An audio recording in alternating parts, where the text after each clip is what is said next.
There is a particular cruelty reserved for those who are meant to love us most, a wound that cuts deeper than any stranger's slight ever could, for it comes from hands that should have offered shelter and instead chose to strike. Lady Eleanor Ashworth understood this truth intimately, had learned it in 1,000 small moments across her 23 years, in the way her mother's gaze would drift past her to settle adoringly upon her younger sister, in the way her father would forget to ask about her watercolors while praising Cordelia's every simpering accomplishment,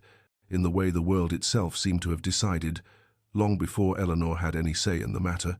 that she was the shadow to her sister's light. She was not ugly. Precisely, her features were regular enough, her figure acceptable, her bearing graceful from years of careful cultivation,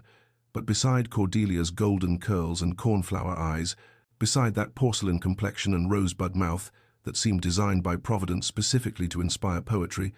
Eleanor simply faded into the wallpaper of every room they shared. The Ashworth estate in Hertfordshire, Thornfield House, had once been grand,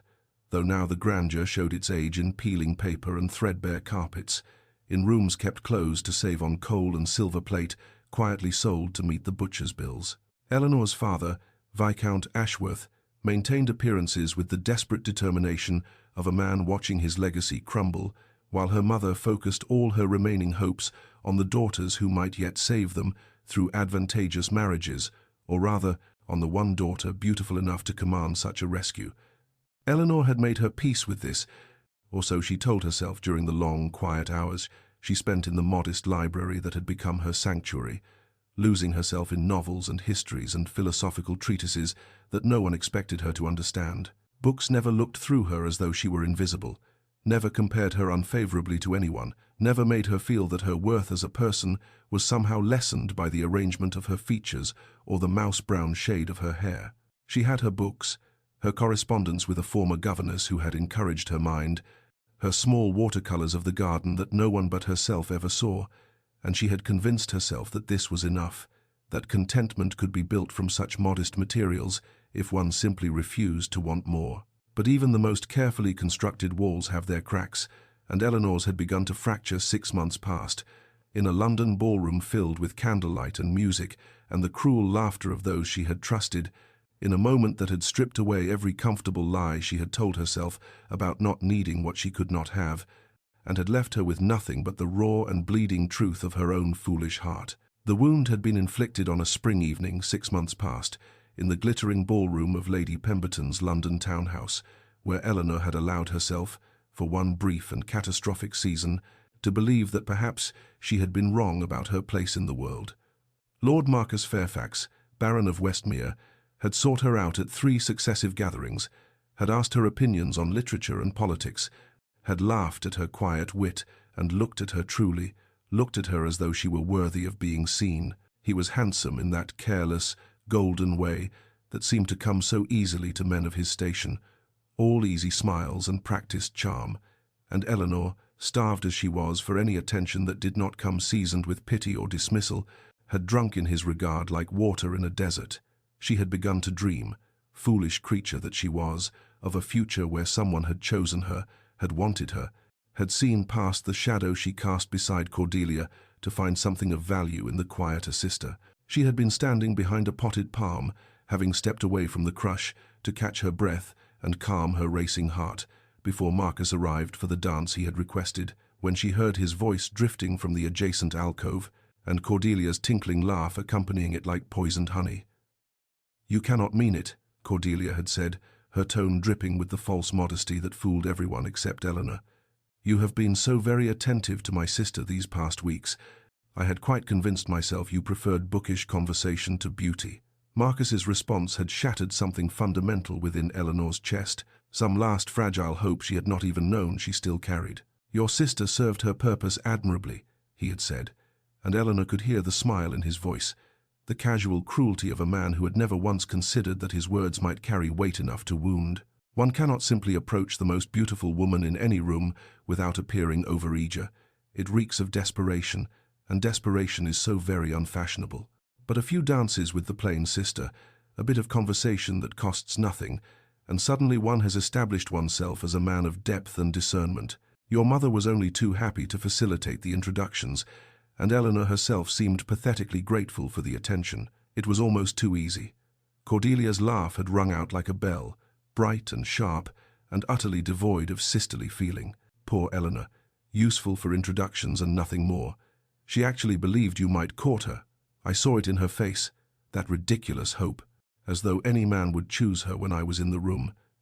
Eleanor had stood frozen behind that palm, her white-gloved hands pressed against her mouth to contain the sound of her breaking, while the two of them continued their flirtation mere feet away, building their future happiness upon the foundation of her humiliation. She had not cried, not then, not where anyone might see and confirm what they already believed about her, that she was pitiable, desperate, reaching above her station, even to dream. Instead, she had slipped away through a servant's corridor, claimed a headache to her mother, and spent the carriage ride home staring at the dark London streets, while something within her quietly turned to stone. She would not be foolish again. She had promised herself that night. She would not hope, would not want, would not leave herself open to wounds that cut so deep they might never fully heal. She would expect nothing from love, and in expecting nothing, she would never again feel the devastating weight of its absence. The present had proven no kinder than the past, though Eleanor had learned to expect nothing else. 6 months had crawled by since that devastating evening at Lady Pemberton's ball, 6 months during which she had watched from the periphery as Cordelia and Marcus conducted their courtship with all the subtlety of a theatrical performance, their engagement announced with great fanfare, their wedding a lavish affair that had cost the family money they did not have and left Eleanor standing in dove-grey silk among the guests, smiling until her face ached, while her sister glowed in white satin and orange blossoms. They had married,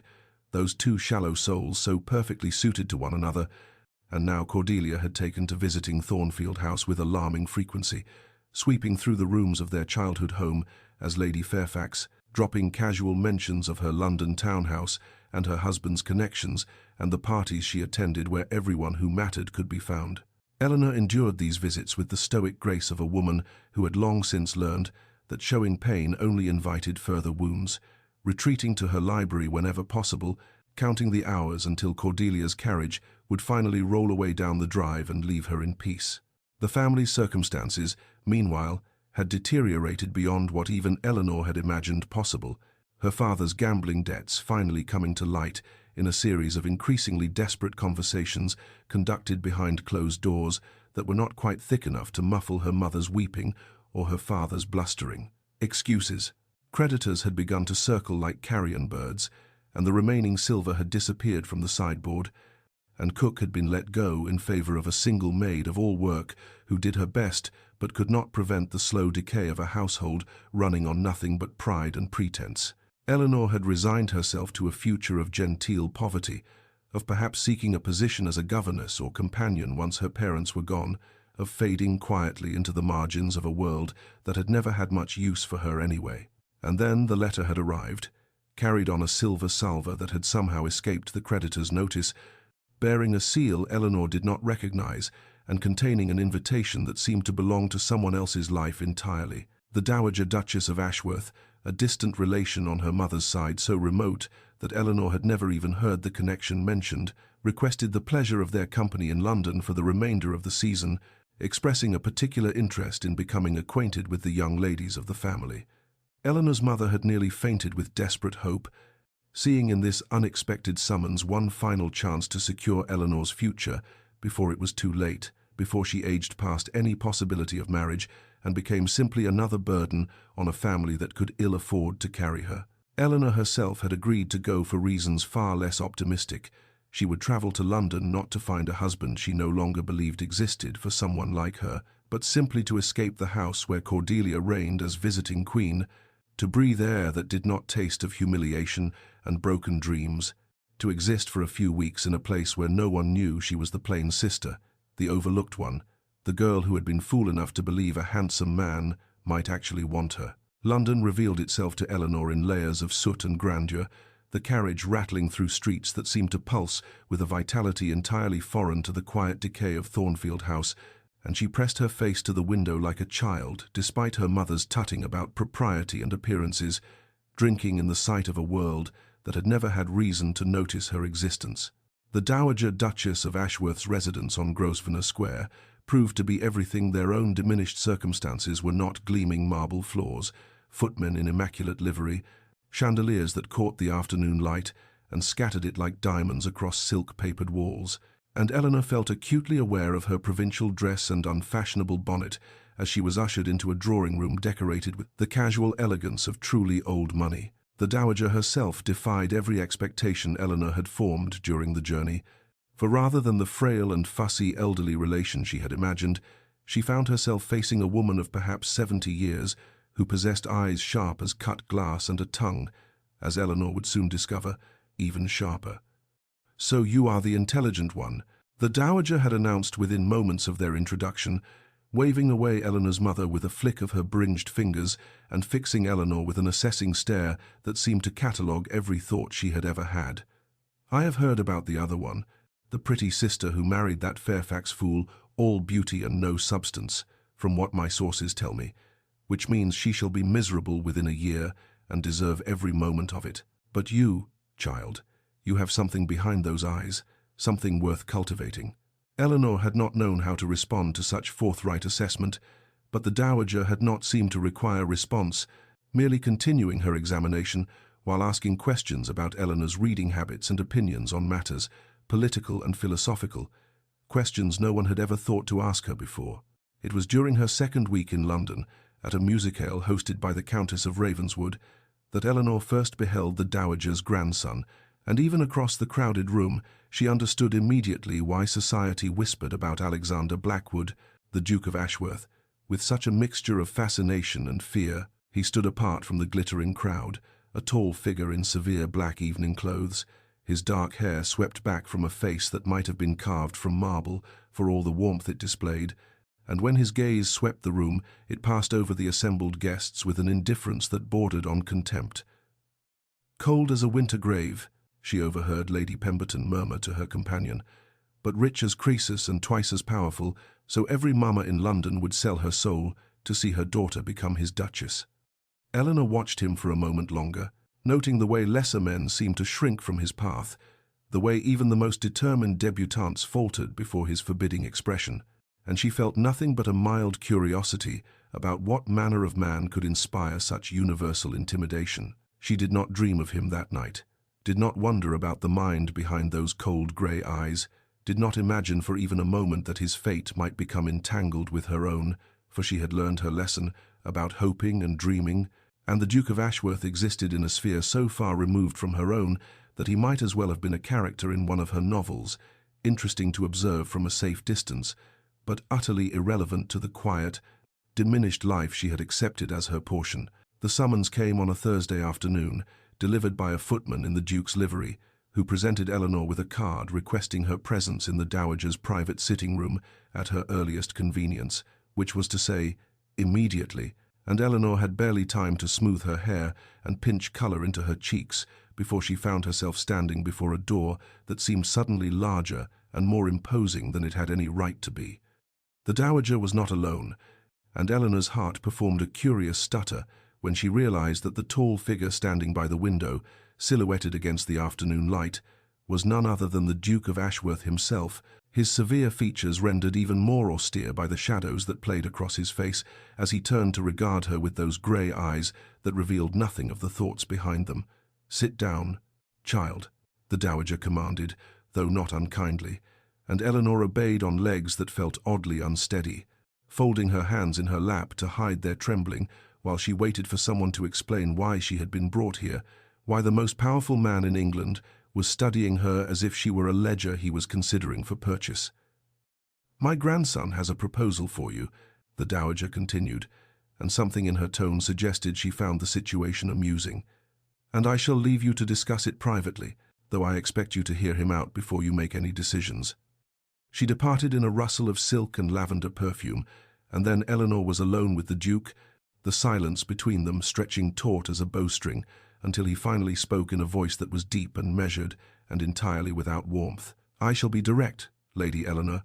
as I understand you to be a woman who appreciates honesty over flattery," he began, moving away from the window to stand before the fireplace, his hands clasped behind his back in the manner of a man delivering a report rather than a romantic declaration. I require a wife, not a decoration for my arm or a simpering miss who will expect protestations of undying devotion I am neither inclined nor equipped to provide. I need a companion of good breeding and sensible disposition, someone who will manage my household with intelligence and grace, who will not bore me with vapid conversation or exhaust me with emotional demands. Eleanor listened in stunned silence as he continued, outlining the terms of what he clearly viewed as a business arrangement. She would have unlimited access to his fortune, freedom to pursue her intellectual interests, security for herself and her family, a position in society that would shield her from every petty cruelty she had ever endured. In exchange, she would bear his name, and eventually his heirs, would stand beside him at social functions, would be a duchess in truth and not merely in title. "I do not offer you love," he said finally, his eyes meeting hers with an intensity that belied the coolness of his words, "for I am not certain I possess the capacity for such sentiment, but I offer you respect and stability, and the freedom to live as you choose within the bounds of propriety. Take time to consider, if you require it." Eleanor did consider, though not for long, for what was there to deliberate when her heart had already proven itself a faithless guide, and her prospects consisted of genteel poverty or positions of servitude in other people's homes. She thought of Cordelia's mocking laughter, of Marcus's casual cruelty, of all the romantic dreams that had curdled into ash, and she recognized in this strange, cold man's offer something she had never expected, to find the chance to be valued for her mind rather than dismissed for her face, to be chosen deliberately rather than settled for reluctantly. "I accept," she heard herself say, and if her voice trembled slightly, neither of them acknowledged it. When she told her mother that evening, the woman wept with joy and relief, and her father clasped her hands with a gratitude that spoke volumes about just how desperate their circumstances had become, and Eleanor told herself that she had made a practical decision, a wise decision, that expecting nothing meant she could never again be disappointed. She did not allow herself to wonder why the Duke had chosen her, or what secrets might lurk behind those impenetrable grey eyes, for such wondering was the province of romantic fools, and Eleanor Ashworth had learned her lesson about romance. The news travelled with the swiftness that only truly delicious gossip can achieve, carried on the wings of whispered confidences and morning calls and hastily penned letters, and so it was that Cordelia descended upon the dowager's residence, a mere 3 days after the engagement was announced, her beautiful face arranged in an expression of sisterly concern that fooled no one who possessed eyes to see or wit to perceive. "Dearest Eleanor," she exclaimed, sweeping into the drawing-room in a confection of rose silk that perfectly complemented her golden curls, "I simply had to come the moment I heard the news, for I could scarcely believe it when Marcus told me you, engaged to the Duke of Ashworth, the very same man all of London has whispered about for years as utterly incapable of human warmth or feeling." She settled herself on the settee with the practiced grace of a woman who knew precisely how lovely she appeared, her eyes sweeping over Eleanor's modest morning dress with barely concealed contempt. "I suppose congratulations are in order, though I confess myself astonished that such a man would choose so unexpectedly. One wonders what could possibly have recommended you to his attention when he might have had any beauty in England." Eleanor felt the familiar sting of her sister's barbs, but found, somewhat to her own surprise, that they penetrated less deeply than they once had, as if the Duke's practical regard had begun to form a shield she had not known she needed. "The Duke values qualities beyond mere appearance," she replied quietly, her hands steady in her lap though her heart raced with the effort of maintaining composure, "and I am content with the arrangement we have made." Cordelia's laugh rang out like shattering crystal, bright and brittle, and edged with something that might have been disbelief, or might have been the first stirrings of envy, at finding her overlooked sister elevated so far beyond her own position. "Content," she repeated, savouring the word as if it were a confession of failure. How perfectly tragic, to enter a marriage aspiring to nothing more than contentment. "You'll regret this match, Eleanor. Mark my words, a man like that, cold as ice, incapable of love or passion. At least Marcus desired me, wanted me, pursued me with all the ardour a woman could wish."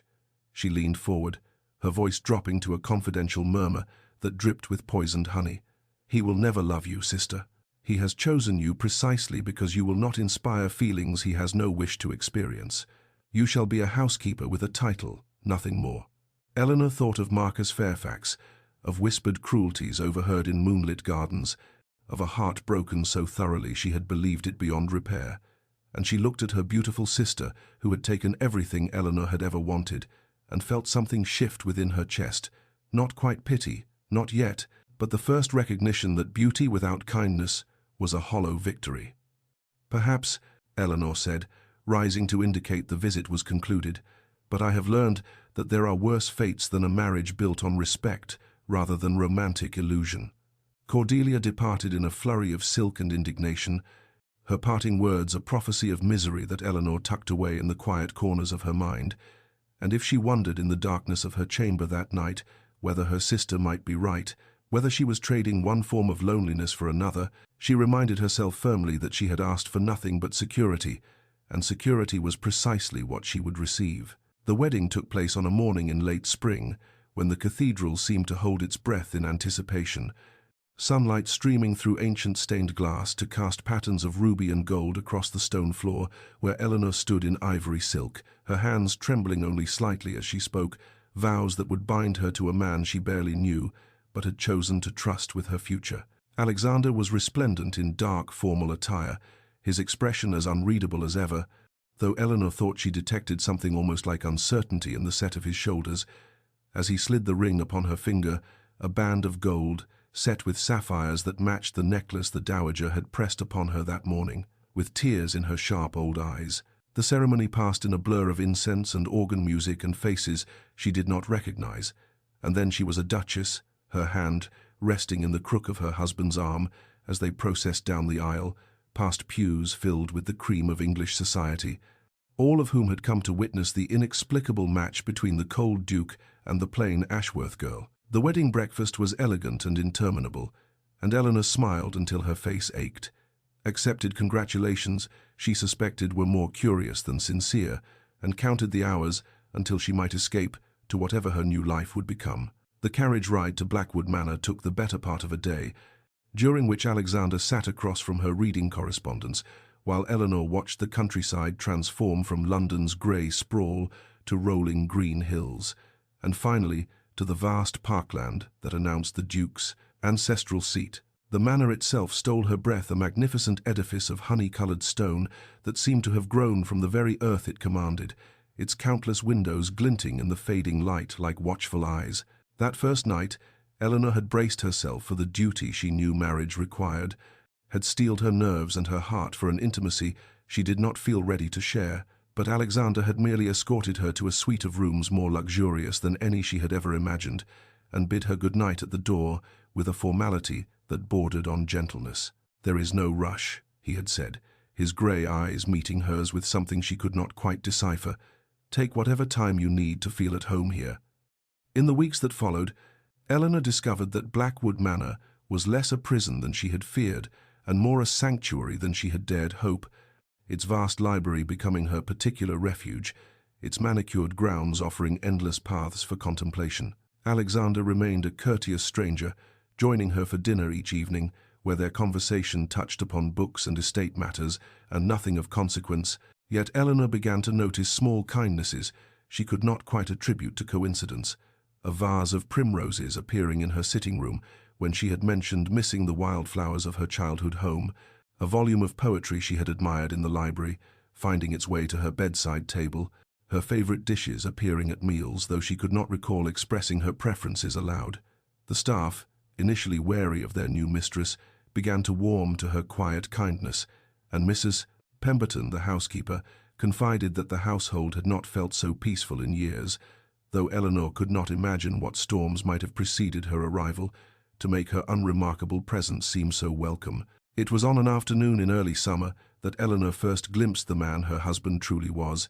and the discovery came not through any grand revelation, but through the simple act of following a path she had not yet explored, one that wound through the eastern woods and emerged at the cluster of tenant cottages that bordered the estate's farmland. She had not intended to spy, had merely been walking off the restlessness that had begun to plague her in recent days, a restlessness she refused to examine too closely when she heard voices carrying through the open window of the nearest cottage and recognized, with a start of surprise,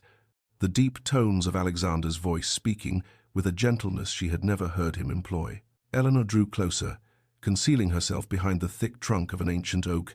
and watched through the cottage window as her husband knelt beside a small bed where a child of perhaps 6 years lay pale and listless, his mother hovering anxiously nearby. "The physician will return tomorrow," Alexander was saying, his hand resting with infinite care upon the boy's forehead. "And I have sent to London for the medicine he requires. It should arrive by evening. And you must not worry about the cost, for there is no cost. Only the hope that young Thomas here will be chasing rabbits through my gardens again by week's end and causing my groundskeeper to despair." The child managed a weak smile, and Alexander produced from his pocket a small wooden horse, carved with evident skill, which he pressed into the boy's thin fingers with a solemnity that suggested he was bestowing a knighthood rather than a toy. Eleanor felt something crack open within her chest, some wall she had not known she was still maintaining, as she watched this man whom society called cold and unfeeling sit with a sick tenant child, as if there were nowhere else in the world he needed to be. She slipped away before she could be discovered, but she could not slip away from the questions that now pursued her with relentless insistence. Who was this man she had married, and how had she so thoroughly misunderstood him? In the days that followed, Eleanor began to pay attention in ways she had not before, noting how the servants spoke of the Duke, not with the fearful deference she had observed in other great houses, but with genuine warmth and loyalty, how the tenants touched their caps with respect rather than anxiety when he rode past, how the elderly groundskeeper's cottage had been fitted with a new roof, though the man had never requested one. At dinner that evening, when Alexander inquired about the book, she was reading a volume of essays on natural philosophy that most men would have considered unsuitable for feminine consumption. She found herself sharing her thoughts with an openness that surprised her, and more surprising still was the way he listened, truly listened, his grey eyes focused upon her face with an intensity that made her feel, for the first time in her life, that her mind was worthy of attention. "You have a remarkable intellect," he said quietly when she had finished explaining her disagreement with one of the essayist's conclusions, and though there was nothing of flirtation in his tone, Eleanor felt warmth bloom across her cheeks and something flutter dangerously in the region of her heart, something that felt perilously like the beginning of feelings she had sworn never to entertain again. The invitation came on a morning when summer had reached its full glory, the gardens of Blackwood Manor ablaze with roses, and the air thick with the scent of honeysuckle, and Eleanor looked up from her correspondence to find Alexander standing in the doorway of her sitting room with an expression she had come to recognize as uncertainty disguised as formality. "I thought you might care to ride out with me this morning," he said, his voice carrying that careful neutrality she now understood was his armor against the world. "There are parts of the estate you have not yet seen, and the weather is fine." Eleanor agreed with a pleasure she did not quite manage to conceal, and within the hour they were mounted and moving through the parkland at an easy pace, Alexander on his great black stallion, and Eleanor on the gentle grey mare he had procured for her shortly after their wedding, another of those thoughtful gestures she had learned to recognize as his particular language of care. They rode first through the home woods, where dappled light fell through ancient oaks, and the only sounds were bird-song and the soft thud of hooves upon the forest floor, and then out across rolling hills that seemed to stretch endlessly beneath a sky of perfect summer blue. Alexander spoke of the land as they rode, pointing out boundaries and features with the knowledge of a man who had walked every inch of his inheritance,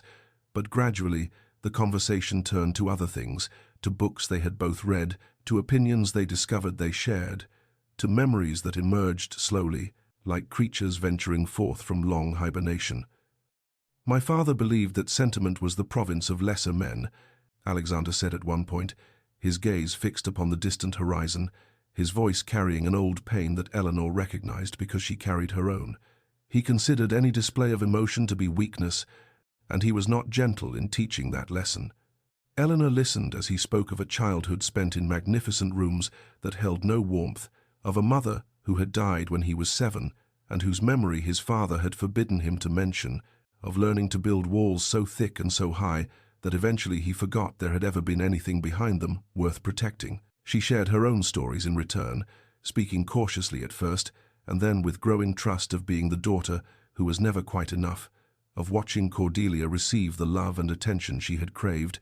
of the humiliation that had taught her to expect nothing so that she might never be wounded by disappointment again. Their horses had slowed to a walk, moving side by side along a ridge that overlooked a valley of extraordinary beauty, and when Alexander reached across to adjust her reins, an unnecessary gesture, for Eleanor was a competent horsewoman, his gloved hand brushed against hers, and neither of them moved away, the contact holding for one breath and then two before the horses shifted and the moment passed. That evening, the Dowager Duchess joined them for dinner and watched the two of them with eyes that missed nothing, a small smile playing about her lips as she observed the way Alexander's gaze followed Eleanor across the room, the way Eleanor's cheeks flushed when their eyes met. "You have done well, my dear," the Dowager murmured to Eleanor as they withdrew after the meal, leaving Alexander to his port. "Better than you know, I suspect." Eleanor lay awake that night, reminding herself sternly that this was a practical arrangement, that she had accepted security and respect, and must not be foolish enough to hope for more. But her heart refused to listen, beating with a rhythm that felt dangerously like the beginning of something she had sworn she would never feel again. The journey to London marked a threshold, Eleanor felt, with every mile that passed beneath the carriage wheels, each turn of the road carrying her closer to a world that had once dismissed her and must now receive her as one of its most elevated members, and though she sat composed beside Alexander, her gloved hands folded neatly in her lap, her heart raced with an anxiety she could not entirely suppress. She would be judged, she knew, scrutinized by 1,000 critical eyes that would measure her against every diamond of the first water, every celebrated beauty, every woman who had ever set her cap at the elusive Duke of Ashworth and failed to capture his attention. The ton would wonder what he had seen in her, this plain, quiet creature who had languished on the shelf while her beautiful sister made a brilliant match, and Eleanor found herself bracing for the whispers, the raised eyebrows, the pitying glances that would suggest the Duke had made a peculiar choice indeed. They arrived at Ashworth House as twilight painted the London sky in shades of rose and gold, the magnificent townhouse rising before them like a monument to generations of wealth and power, and Eleanor felt suddenly small as footmen rushed to attend them, and the butler bowed with solemn deference to his master and new mistress. The days that followed were consumed with preparations, fittings with modistes, who treated her with a respect that still felt foreign, consultations about menus and guest lists, lessons in the particular protocols expected of a duchess, and through it all, Alexander remained a steady presence, appearing at odd moments to inquire after her comfort or to share some observation that made her smile despite her nervousness. It was on the evening before their first ball that he came to her sitting room, carrying a velvet case of such obvious significance that Eleanor's breath caught in her throat, and when he opened it to reveal a parure of sapphires set in gold necklace, earrings, bracelet, and tiara, each piece a masterwork of the jeweller's art, she could only stare in wordless astonishment at gems that seemed to hold captured starlight within their depths. "They match your eyes," Alexander said quietly, something uncertain flickering behind his customary reserve, "and I thought it fitting that society should see the treasure I have found, even if they lack the discernment to recognize its true worth without assistance." Eleanor felt tears prick at her eyes and blinked them back fiercely, unsure how to interpret this gesture, whether it was merely the expected generosity of a duke toward his duchess, or something more,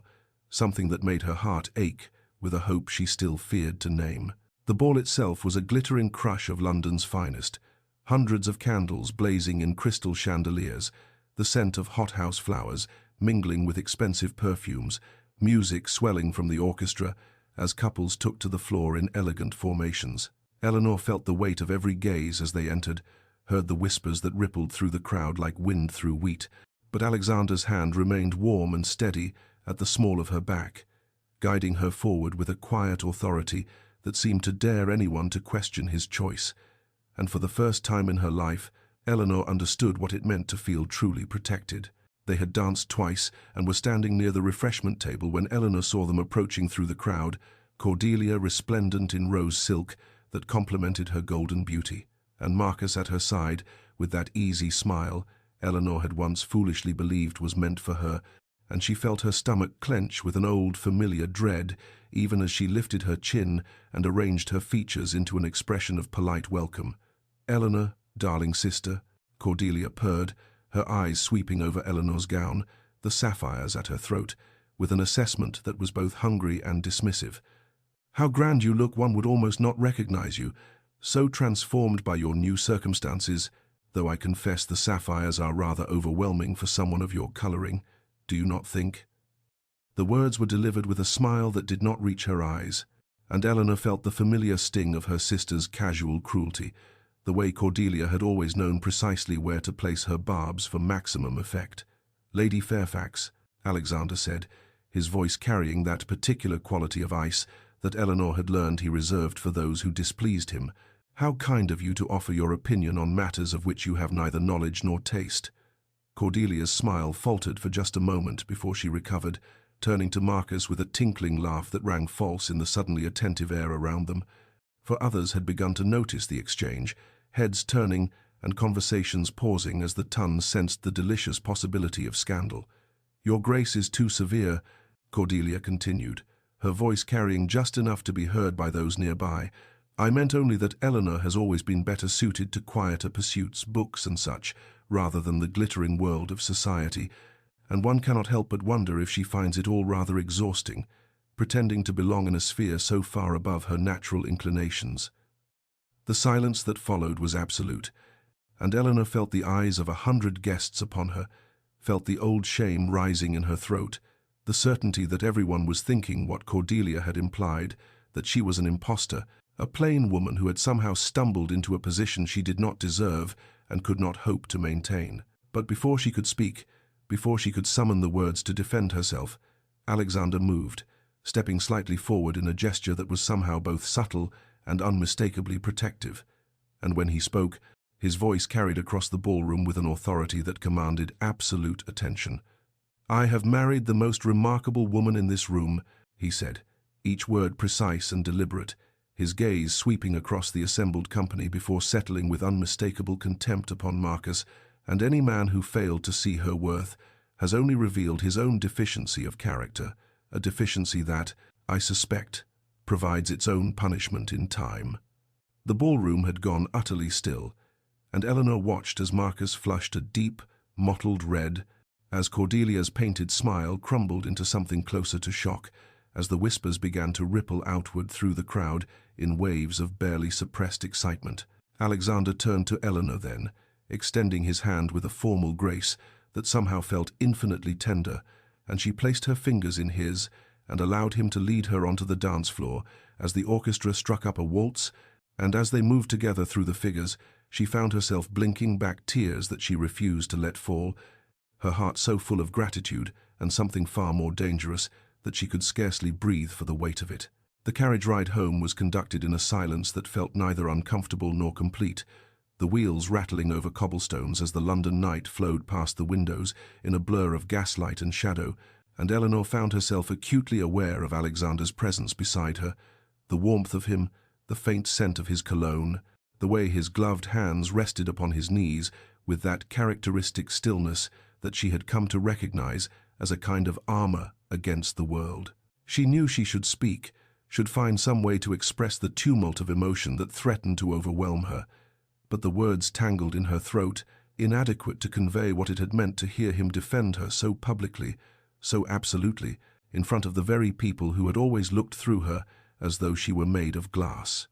"Your Grace," she finally managed, her voice emerging smaller and less steady than she had intended, "I must thank you for what you said tonight. I know it cannot have been comfortable to make such a scene, and I am grateful beyond my ability to express." He turned to look at her then, and in the flickering light from the carriage lamps, she thought she saw something shift behind his eyes, something almost vulnerable before his customary reserve settled back into place like a door closing.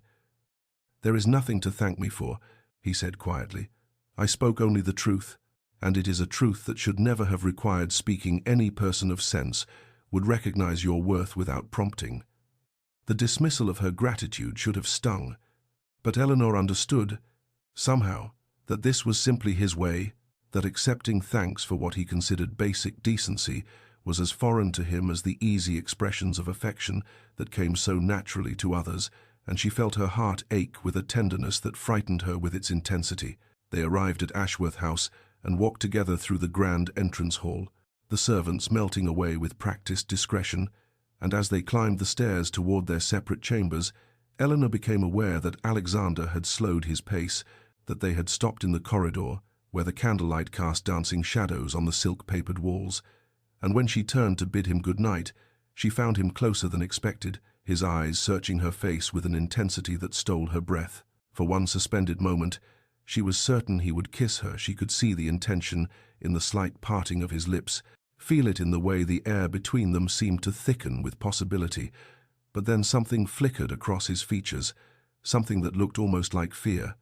and he stepped back, his bow formal, his good night. Eleanor, carrying an edge of roughness that she had never heard before. She lay awake for hours after, staring at the canopy above her bed while her mind replayed every moment of the evening, his words, his touch, that almost kiss, and finally, in the quiet honesty of darkness,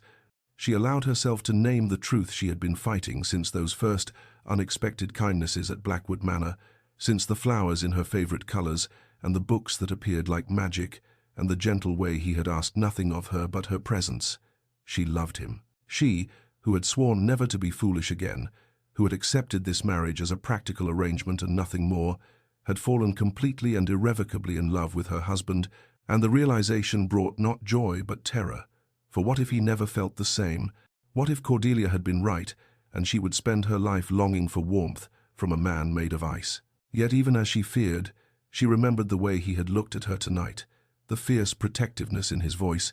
and she dared to wonder if perhaps, just perhaps, there might be hope after all. In the days that followed, society talked of nothing else. The Duke of Ashworth's unprecedented public declaration, his obvious devotion to his unlikely Duchess and invitations arrived at Ashworth House in floods, everyone suddenly eager to know the woman who had captured the heart of England's most elusive bachelor, and Eleanor, who had spent her life being overlooked, found herself at last being seen. The weeks that followed the Hartington ball unfolded like the pages of a story Eleanor had never dared to imagine for herself, each day bringing new evidence of a transformation she could scarcely comprehend, small moments accumulating like precious stones in a treasury she had not known she possessed. It began with the tea she had developed, a habit of reading late into the night, curled in the window seat of the library at Ashworth House with a blanket across her lap and a candle burning low, and one evening she looked up from her book to find Alexander standing in the doorway, a cup and saucer in his hands, his expression carrying that particular quality of uncertainty that she had come to recognize as his way of offering something he feared might be rejected. "You will strain your eyes," he said quietly, crossing to set the tea beside her, and she noticed that it was prepared exactly as she preferred it, with honey rather than sugar and a precise amount of cream, details she had never mentioned but that he had somehow observed, and when she thanked him, he merely nodded and withdrew, but not before she caught the faintest softening around his eyes that made her heart turn over in her chest. She began to notice other things too, the way he would appear at her side during social engagements, whenever conversation grew tedious or company grew tiresome, offering escape with a perfectly timed suggestion that they were needed elsewhere. The way he listened when she spoke of the books she was reading, asking questions that revealed he had been paying attention to her interests in a way that no one else in her life ever had. The way his hand would find hers beneath the table at dinner parties,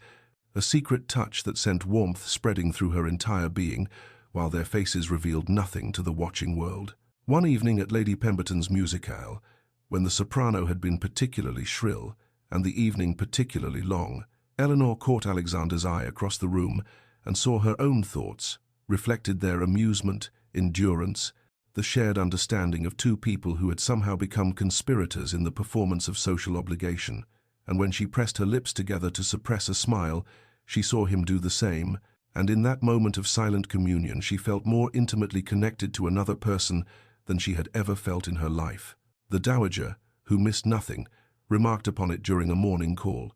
her sharp eyes gleaming with satisfaction as she observed them together in the drawing-room. "I have never seen my grandson smile so much," she declared, her tone carrying equal parts wonder and vindication, "and I have certainly never seen him seek out anyone's company the way he seeks out yours. You have accomplished what I had begun to fear. Impossible, my dear, and I find myself quite overcome with gratitude." Eleanor demurred, uncertain how to respond, but the dowager's words stayed with her, feeding a hope she tried desperately to contain. Then came the gift that undid her entirely, a first edition of Miss Austen's Pride and Prejudice, presented without ceremony one morning at breakfast, Alexander sliding it across the table with an expression that suggested he found the gesture unremarkable when Eleanor knew, she knew, that such a volume must have required months of searching, letters to booksellers across the continent, expense and effort far beyond any reasonable measure. "You mentioned it was your favorite," he said simply when she stared at him with tears threatening to spill, and Eleanor understood then that she was not merely falling in love with her husband, she had already fallen, completely and irrevocably, and the only question that remained was whether she would ever find the courage to tell him so. The storm arrived without warning on an evening in late May, the sky darkening with unnatural swiftness as Eleanor sat in the small parlour adjacent to her bedchamber, attempting without success to focus on the embroidery in her lap, while the first distant rumbles of thunder sent tremors of dread through her body that no amount of rational thought could quell. She had feared storms since childhood, since a night when lightning had struck the old oak outside her nursery window, and she had woken to fire and screaming, and her nurse's arms carrying her through smoke-filled corridors, and though she knew the fear was foolish, knew that Ashworth House was solid and safe, and that no harm would come to her, still her hands trembled, and her breath came short as the wind began to howl against the windows, and the thunder grew closer, louder, until it seemed to shake the very walls around her. She had risen to pace, unable to remain still, her arms wrapped around herself as if she could hold her composure together through sheer physical pressure. When the door opened and Alexander appeared, still dressed in the clothes he had worn to dinner, his expression shifting from inquiry to immediate understanding as he took in her pallor, her trembling, the way she flinched when lightning illuminated the room in harsh white light. He said nothing, asked no questions, offered no platitudes about the irrationality of fear, simply crossed to the settee and sat,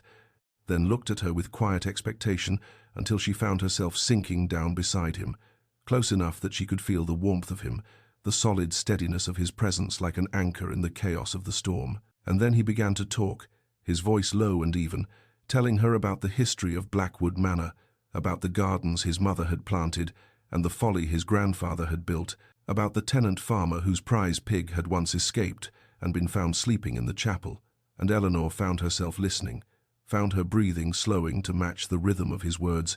found the terror receding as his voice wove a cocoon of calm around her that the thunder could not penetrate. When at last the storm began to fade, the thunder growing distant and the rain settling into a gentle patter against the glass, Eleanor became aware that at some point she had leaned into him, that his arm had come around her shoulders, that they sat together in an intimacy more profound than any they had yet shared. She lifted her head and found his eyes upon her, dark and deep and filled with something that made her heart cease its beating, and slowly, so slowly, he raised his hand to touch her face, his fingers brushing her cheek with a tenderness that brought tears to her eyes, and then he withdrew, rising, his bow formal, even as something in his expression seemed to crack, and his "good night." Eleanor was rough with an emotion she could not name, as he left her alone with the dying storm and a certainty crystallizing in her mind. He was holding himself back, restraining something that longed to break free, and she would not rest until she understood why, until she had found a way through those final walls he maintained even now, even after everything, even when his eyes told her what his words would not. They returned to Blackwood Manor in early June, the London season having grown wearisome in its endless parade of social obligations, and Eleanor found herself breathing more freely as their carriage passed through the great iron gates, and the familiar vista of rolling parkland opened before them, green and peaceful and wonderfully removed from the exhausting performance of society. The days that followed settled into a rhythm of quiet contentment. Mornings spent in the library or walking the gardens, afternoons riding across the estate, evenings dining together with conversation that flowed more easily now, though still there remained between them that careful distance, that sense of words unspoken and truths held close. It was on such an evening, a week after their return, that Alexander suggested a walk in the gardens after dinner, his voice carrying an unusual hesitancy that made Eleanor's heart quicken with something she could not name. The moon hung full and luminous above them as they walked the gravel paths between the roses, their fragrance heavy in the warm night air, and Eleanor was acutely aware of Alexander beside her, of the measured pace of his steps, of the tension she could feel radiating from him, like heat from a banked fire. When they reached the stone bench beneath the ancient oak at the garden's heart, he stopped, and in the silver moonlight his face appeared younger somehow, stripped of its usual severity, vulnerable in a way she had never seen. "Eleanor," he said, and her name on his lips sounded almost like a prayer, "I must ask you something, and I find myself—" He paused, a muscle working in his jaw, and she waited, scarcely breathing, as he gathered himself and began again. "Are you content? In this marriage, in this life, have I given you what I promised? Security, respect, freedom to pursue your interests?" She answered carefully, speaking of gratitude, of comfort, of the unexpected kindness she had found in what she had expected to be merely a practical arrangement. But even as the words left her lips, she saw something shift in his expression, something that looked almost like pain, and he raised his hand to stop her. "I am not," his voice caught, and he looked away, toward the moonlit gardens, and when he spoke again, the words came haltingly, as if each one cost him dearly. "I was taught that emotion was weakness. My father believed it, practiced it, instilled it in me so thoroughly that I believed it too. Believed that to feel deeply was to be vulnerable, to be foolish, to invite the kind of pain my mother's death brought him. I proposed a practical arrangement because I did not believe myself capable of more." He turned to face her then, and Eleanor saw in his eyes something that stole the breath from her body. "I was wrong, Eleanor. I do not know how to speak of these things, do not know the pretty words that other men might offer, but you must know you have become everything to me. I love you. I love you in a way I did not believe possible, and I ask nothing in return, expect nothing, only that you know the truth of what you have awakened in me." And Eleanor, her eyes filling with tears that caught the moonlight as they spilled down her cheeks, reached for him at last, her hands finding his, her voice trembling as she confessed her own love, her fear of hoping, the joy that now flooded through her like sunlight breaking through clouds after an endless winter. And in that moonlit garden, beneath the ancient oak, two hearts that had learned to guard themselves finally, blessedly, found the courage to be open. The kiss, when it came, was everything Eleanor had never dared to dream tender at first, almost questioning, as if Alexander still could not quite believe she had given him permission to hope, and then deepening into something that stole her breath and set her heart racing as his arms came around her and drew her close against the solid warmth of his chest. And she realized that all those months of careful distance, of restrained courtesy, of longing glances quickly shuttered, had been building to this moment, this perfect shattering of every wall between them. When at last they broke apart, both trembling, Alexander rested his forehead against hers and whispered her name with a reverence that made tears spring fresh to her eyes, and then without a word he swept her into his arms as if she weighed nothing at all, and carried her through the moonlit garden, through the quiet corridors of Blackwood Manor, where only a few flickering candles lit their way,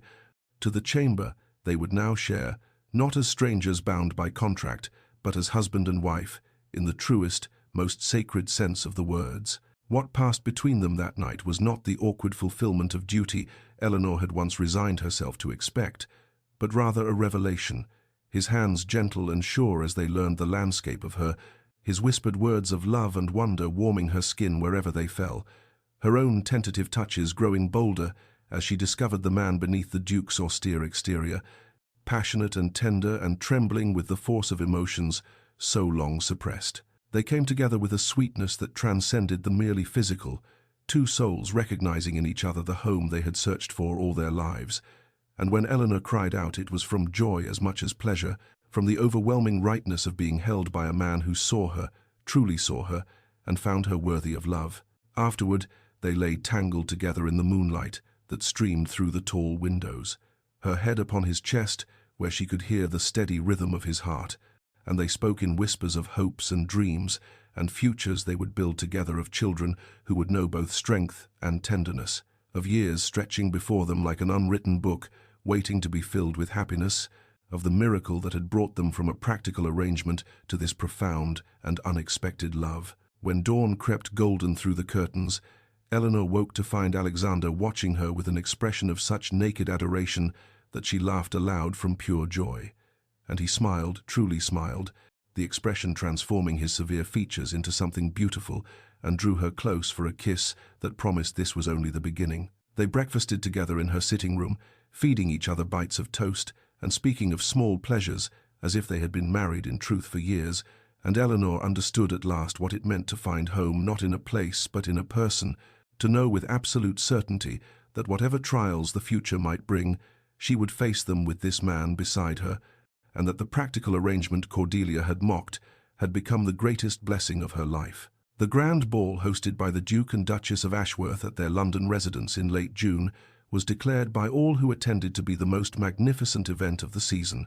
but Eleanor, standing beside Alexander in the receiving line, as hundreds of the Tun's most illustrious members passed before them with congratulations and compliments,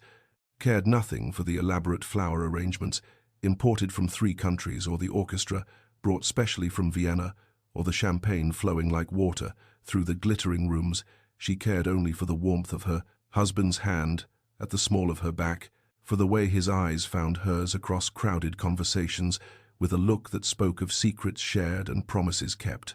for the knowledge that she was loved, truly and completely loved, by this man who had once seemed so cold and unknowable. She moved through the evening with a confidence she had never possessed before, accepting compliments with grace, engaging in conversation with wit and warmth, aware that society watched her with new eyes, now not as the plain sister, not as the overlooked spinster who had somehow stumbled into an advantageous match, but as the Duchess of Ashworth, a woman who had captured the heart of a man many had believed possessed none. It was near midnight when Cordelia appeared at her elbow, resplendent in an elaborate gown that could not quite disguise the tightness around her mouth or the shadows beneath her eyes, and Eleanor felt something shift in her chest as she regarded her sister, not the old familiar sting of inadequacy, not even the satisfaction of vindication she might have expected, but rather a quiet, unexpected pity. Marcus's gambling had become the subject of much whispered speculation, their debts mounting, their marriage visibly strained. And Cordelia's beauty, which had always been her greatest currency, could not purchase the happiness that eluded her. "Quite the triumph, sister," Cordelia said, her voice carrying that familiar edge of false sweetness, "though I confess I still cannot fathom what the Duke sees in you, but then, men can be so peculiar in their tastes." And Eleanor, secure in the fortress of her husband's love, found she could smile genuinely, could respond with kindness, rather than the cutting retort that might once have been her only defense. "I hope you find contentment, Cordelia," she said simply, and watched her sister's face contort with something that looked almost like anguish before she swept away into the crowd. Later, as the evening reached its height, Alexander raised his glass and called for silence, and the magnificent ballroom fell quiet as hundreds of faces turned toward the Duke and his Duchess. "I am not a man given to public declarations," he said, his deep voice carrying clearly through the hushed room, "but tonight I must speak what society should know, that in Eleanor I have found not merely a wife, but a partner of extraordinary worth, a woman of intelligence and kindness and quiet strength, and I count myself the most fortunate man in England to have won her regard." The applause that followed was thunderous, but Eleanor heard none of it, saw only Alexander's face as he turned to her, saw the love written there as clearly as words upon a page, and knew that she had found, in the most unexpected of arrangements, everything her heart had ever desired. 3 years had passed since that magical night in the moonlit garden when 2 guarded hearts had finally spoken their truth, and Blackwood Manor had transformed from a place of quiet formality into a home alive with warmth and laughter and the patter of small feet across ancient floors. Eleanor stood at the window of the morning room, her hand resting upon the gentle swell of her belly where their second child grew, watching as Alexander chased their son James across the manicured lawn, the stern Duke of Ashworth reduced to playful growls and exaggerated stumbles that sent the dark-haired toddler into peals of delighted giggles. How different he was now from the severe, unapproachable man society had whispered about. Though Eleanor knew the world still saw only glimpses of his warmth, he remained reserved in company, formal in his dealings, but here, within the sanctuary of their family, he was transformed. A father who read stories in ridiculous voices and carried his son upon his shoulders and looked at Eleanor with an adoration that still made her breath catch after all this time. The Dowager Duchess had arrived that morning for her quarterly visit, and Eleanor could hear her sharp voice in the garden now, calling out encouragement to James, while simultaneously criticizing the gardener's handling of the rose beds, and she smiled at the old woman's particular brand of affection that expressed itself through imperious demands and thinly veiled pride. A letter had come from Eleanor's parents that week, full of gratitude they would never directly speak. Her father's debts had been quietly settled, the family estate restored to stability, all managed so discreetly by Alexander that society never knew the Viscount had been saved from ruin by his son-in-law's generosity. Her mother wrote of local news and parish gossip, but between the lines Eleanor read the peace of a woman no longer terrified of creditors and scandal, and she felt a rush of love for the husband who had done this without ever seeking acknowledgement or thanks. There was other news too, carried on the whispers of society and confirmed by occasional letters from acquaintances. Cordelia's marriage had continued its slow collapse. Marcus's gambling now common knowledge, his mistress installed in a house on the other side of London, and Cordelia herself grown bitter and sharp, her famous beauty fading under the weight of disappointment. Eleanor thought of her sister, sometimes with something that had softened from pity into a distant, complicated sorrow. They had not spoken since that ball 3 years ago, and Eleanor found she did not miss the relationship they had never truly had, though she hoped, in some quiet corner of her heart, that Cordelia might one day find whatever it was she had been seeking in all the wrong places. Alexander appeared in the doorway now, James perched upon his hip, both of them flushed and grass-stained and grinning, and Eleanor opened her arms to receive them, her family, her heart, her home, thinking of the frightened, wounded woman she had been when she first arrived in London, expecting nothing more than security, and finding instead this abundance of love that filled every room of the great house and every chamber of her heart. The library at Blackwood Manor had always been Eleanor's sanctuary, the place where she had first begun to glimpse the man behind the Duke's forbidding facade. And it was here, on a quiet evening, with autumn beginning to paint the trees beyond the tall windows in shades of amber and gold, that she found Alexander waiting for her, a familiar warmth in his eyes, as he set aside the papers he had been reviewing and opened his arms to welcome her into the space beside him, on the worn leather sofa they had claimed as their own. James was sleeping upstairs, exhausted from a day of adventure with his grandmother, and the new baby a daughter, they hoped, though Eleanor would welcome another son with equal joy, fluttered gently beneath her heart as she settled against her husband's side, feeling the steady rhythm of his breathing, the solid comfort of his presence that had become as necessary to her as air itself. "Do you remember," she asked softly, "when you first brought me here, showed me this room, and told me I might consider it my own?" Alexander's hand found hers, his fingers intertwining with hers in that gesture that had become as natural as breathing. "I remember thinking you were the first person who looked at the books rather than calculating their value," he said, his voice carrying that hint of wry humor that only she was privileged to hear. "I remember hoping—" He paused, and Eleanor tilted her head to look up at him, seeing the flicker of something vulnerable cross his features. Even now, even after all they had shared. "What did you hope?" she pressed gently, and he was quiet for a long moment before answering. "I hoped you might one day look at me the way you looked at those books," he admitted, with interest, with curiosity, with the desire to know what lay within, rather than merely what the cover presented to the world. Eleanor felt tears prick at her eyes, thinking of the guarded man who had proposed a practical arrangement while secretly harboring such tender, terrified hopes. "Your secret," she said, understanding flooding through her.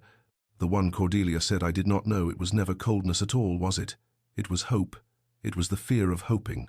Alexander drew her closer, pressing a kiss to her temple. "I had been taught that love was weakness, that wanting was foolishness. But from the moment I saw you, truly saw you, I wanted with a desperation that terrified me. I told myself I offered you a practical arrangement because I could not bear to offer my heart and have it refused. The children's laughter would fill these halls again tomorrow.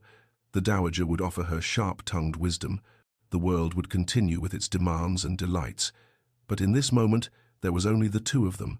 only this love that had grown, not from dramatic passion, but from something steadier, something built choice by choice, kindness by kindness, until it had become the foundation upon which their entire world rested. Eleanor reached up to touch her husband's face, drawing him down for a kiss that held all the promise of their first and all the depth of their years together, and she understood at last that love, true love, Lasting love was not a lightning strike, but a hearth fire, carefully tended, endlessly warming, illuminating everything it touched with gentle, steady, irreplaceable light. The autumn afternoon unfolded in shades of burnished gold and deep amber, the light falling soft and honeyed across the grounds of Blackwood Manor, where Eleanor sat upon a blanket spread beneath the great oak tree, watching her husband teach their son to identify the different leaves that drifted down around them, while the Dowager Duchess supervised from her chair nearby, wrapped in shawls and offering commentary that was equal parts criticism and adoration.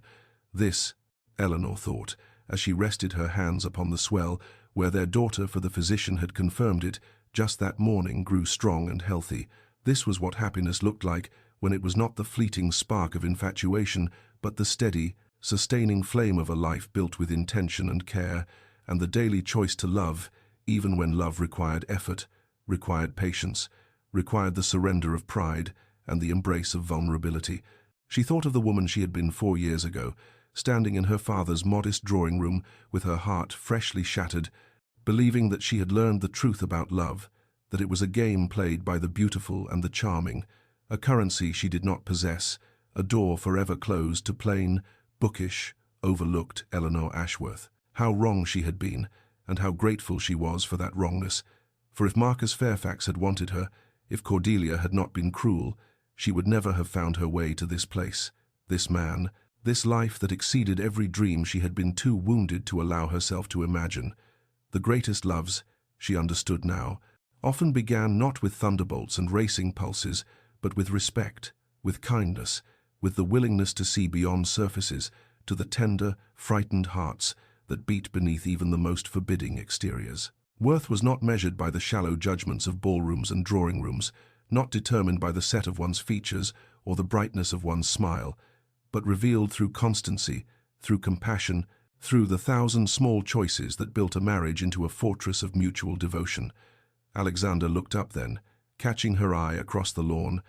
and the smile that transformed his severe features was a gift she would never tire of receiving, a secret shared between them, even in company, a promise renewed with every glance. He rose and came to her, settling beside her on the blanket, while James continued his leaf collection under his great-grandmother's watchful eye, and he took Eleanor's hand in his, pressing a kiss to her palm in that gesture that had become their private language of love. They sat together in comfortable silence, watching the light change across the land that would one day belong to their children and their children's children, and Eleanor felt a gratitude so profound it bordered on reverence for the path that had brought her here, through pain into joy, through resignation into passion, through a practical arrangement into the greatest love story she had ever known. Thank you, dear reader, for walking this path alongside Eleanor, for believing in the quiet magic of love that grows rather than simply strikes, for understanding that the happiest endings are not those that blaze brightest, but those that burn longest, warming all who gather near. May you find, or perhaps recognize already in your own life, the steady, transformative love that builds rather than merely ignites, that deepens with years rather than fading, that sees your truest self and chooses you, always, with intention and devotion and joy. Eleanor and Alexander walked on together through the golden afternoon, her hand in his, their children's laughter rising like music behind them, both knowing with perfect certainty that they held, in each other, everything that mattered.